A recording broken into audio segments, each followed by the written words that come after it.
Happy St. Patrick's Day. Hey, listen, y'all know I love this. Y'all know how much I love him. Y'all need to stop that narrative that I don't love him. This is deep in the paint with love here. I love Al. We love each other, okay? It's St. Patrick's Day. We really don't give a fuck. It's not a major holiday. It's really not, bitch. You act like it's fucking Christmas or something. Fuck you and St. Patrick's.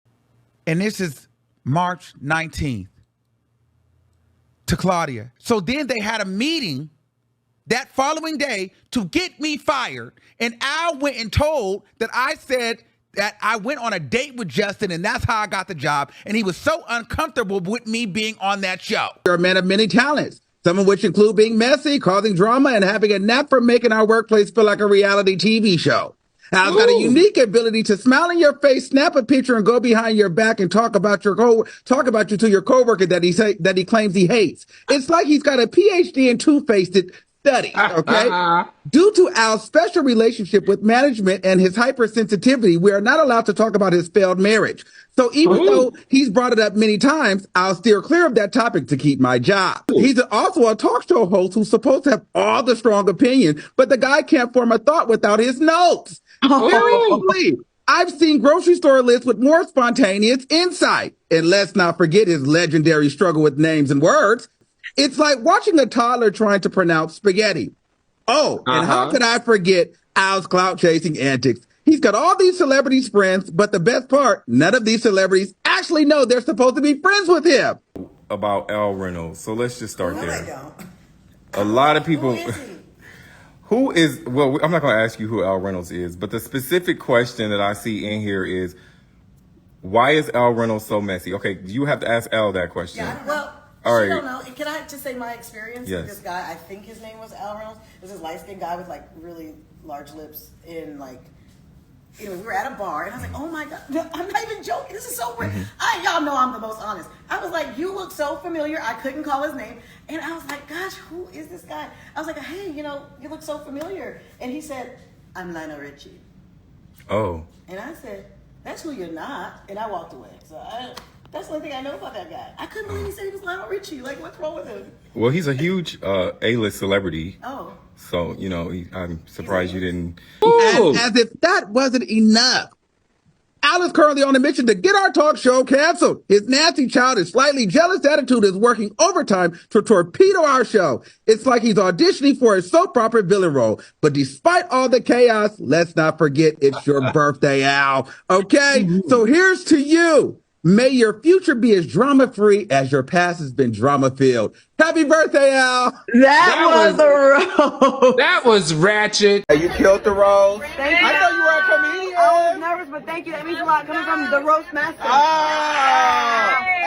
that was almost as good as my roast. Oh, no, I didn't know shows. The man of the hour. Okay, I see Armon in the comments. What's up, Armon? We wave back at you. I wanted to say this publicly. A lot of people blame Armon for the demise of Tea GIF. And I know that he's an easy scapegoat and, he's problematic. He's this, that. I get the same thing said about me. He had nothing to do with it. I just want to clear his name. He had nothing to do with it. Like, the roast was really a non-issue. He asked Joyce, the head of programming, before he did the roast, hey, do you want to hear what I have to say? She said, no, it's okay. So, no, that was not the reason. It wasn't the reason. So I just want to, take some of that bite towards him away. And it definitely,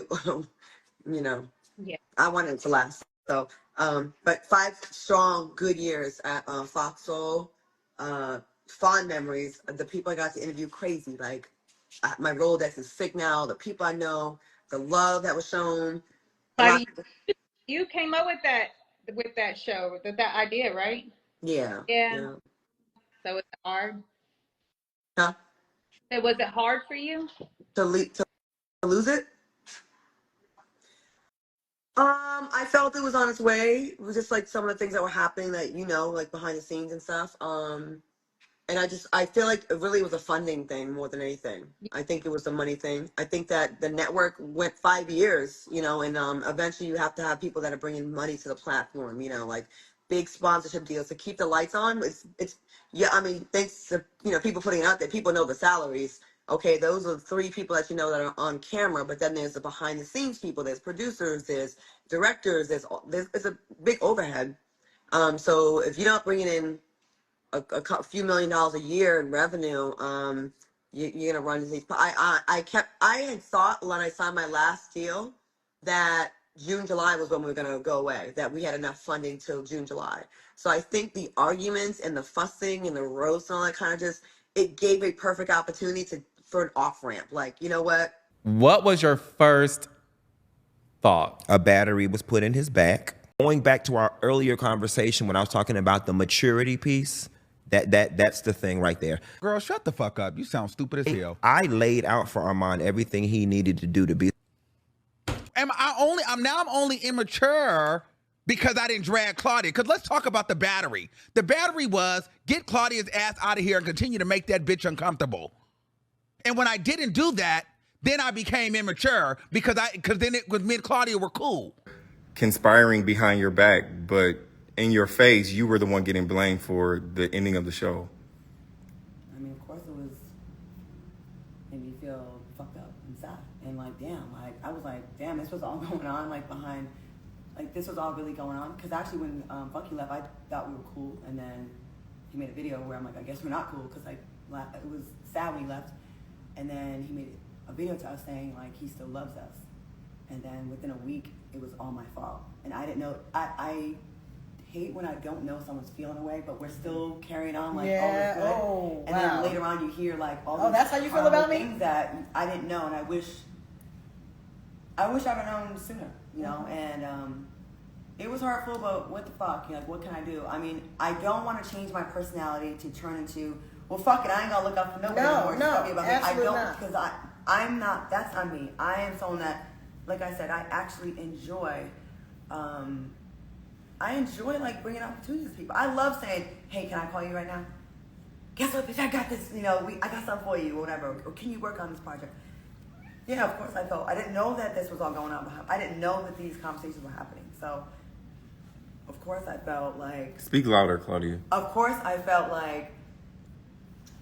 I don't know. I was disappointed. I was. That shit was hurtful. So but can I say this? Yes. A captain always goes down with the shit. Yeah. I need you to know that. Mm-hmm. So because you got blamed in the end. How was the same person that created it? I know. The bad guy. It's ridiculous. Yeah, who takes their own show? Who takes their own show? Nobody. And I would love to have gone 10 years. I wanted to before Funky left, we were so close to actually getting into the studio. Wow. So we were at the pinnacle, like the height. The numbers were the highest that we've ever had. And I just want to be clear about this. I know people talk about the numbers. Our numbers came from 17 different platforms. So yes, our numbers on YouTube when Funky left definitely went down on YouTube. And then we spiked here and there, but it wasn't, that. Same. But also, our numbers when he was on the show were never as high as his numbers. So when he says he took his fans with him, like, well, you didn't bring them where were they when we were on the show? Like, we needed 10,000 of those people, But I think he's good over there doing his show. I think he likes being a one-man show, and that's fine. I like being part of a team. And that's not to say one is better than the other. Like some people, I like being on a track team. Mm-hmm. I like being on a bowling team. I like that. And some people work better solo. But yeah, it definitely felt fucked up. So it sounds like a bunch of ego from what I'm hearing, from what the fans are saying. It seems like a lot of evil. You've got one person who has made it their life's mission to be in all the comments, responding to all the blogs.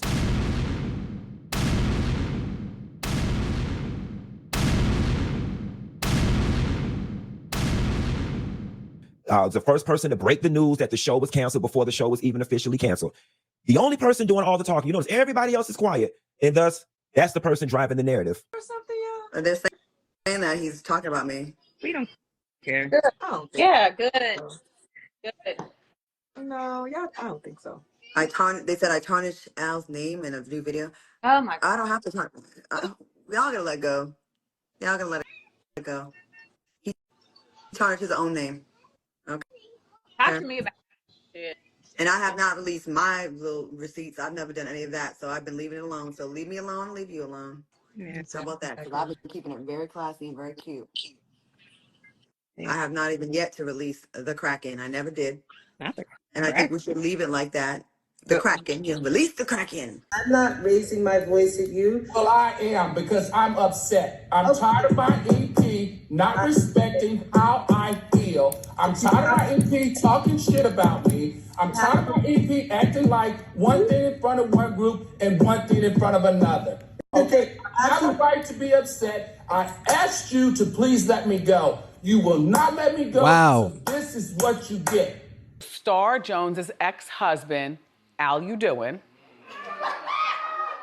He's like, I want to have a meeting with Joyce, which I thought was weird that he wanted to include me because I know they have their relationship and they talk a lot and then they're close. So I was like, all right, whatever, I'll be on the meeting. In the meeting, he said he felt a few things. He felt like Justin is making the show too gay and he wanted Destiny to have a more of a bigger role in the show and take over the topics. Did say that. Okay, so you agree with that. Then he also said, and Armon, I don't like the tone of the show and I'm just not happy and I don't think I can do this much longer if he's here. And I was like, wow, okay, he said that. He also said, I went out with Armon and Armon said that him and Justin went on a date and he's been very heavily coached for this job, including being told to join after. That is what's being said. I'm sorry, Joyce. I'm a very honest person. I'm not good at lying and I will tell the truth.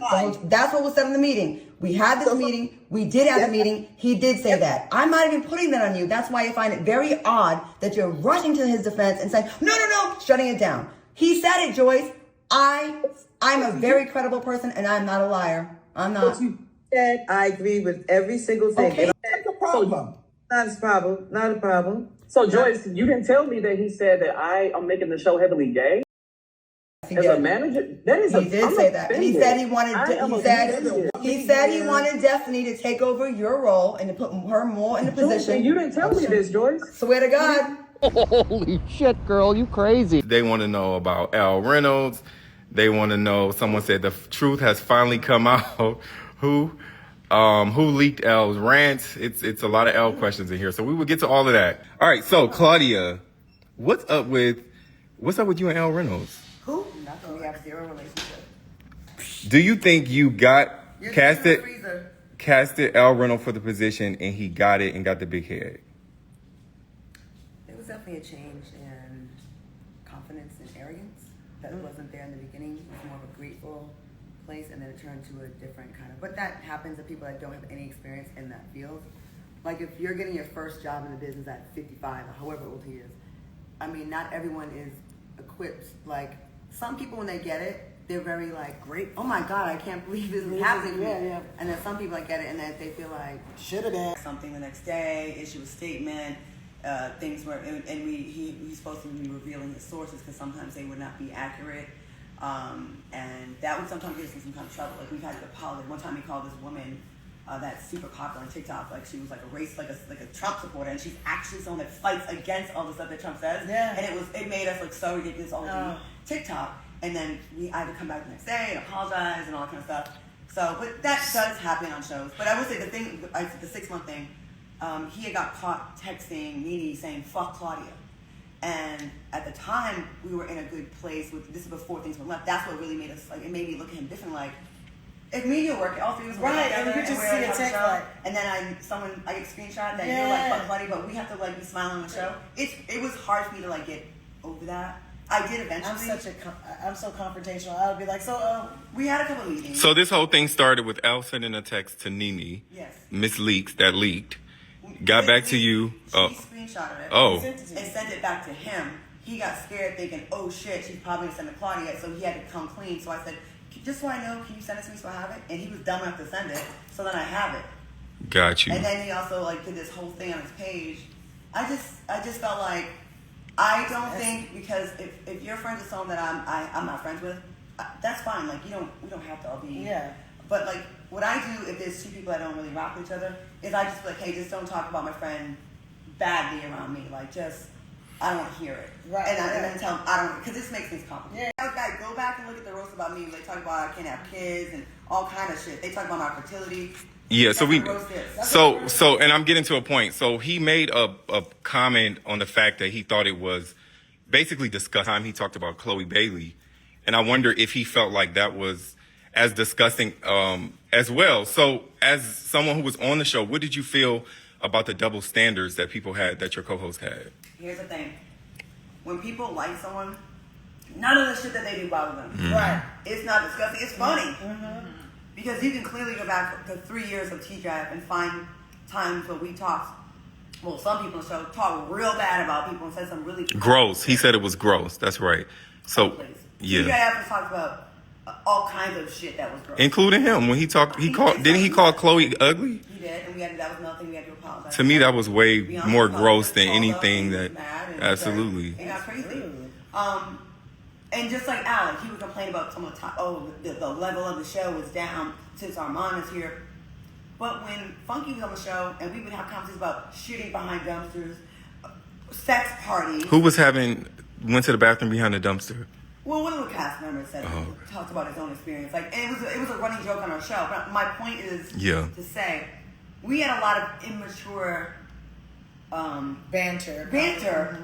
That when everyone was in a good place, it was funny. It was hilarious. Yeah. It was, oh my God, I can't. I remember one time that Funky went in on Serena Williams' makeup, right?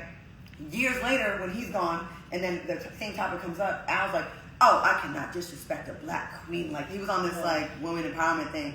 And I was just like, but who are you right now? Because you were laughing at it But it's again, it depends on the source. Like, if I like you, I'm going to be like, oh, that shit's funny. If I don't like you, I'm going to be like, oh, why? That's so immature of you. I just like the same energy being cast. Anything that I need to say to Al in reference to getting him together or correcting him will be said in private. I'm not correcting Al in public for the sake of y'all's entertainment.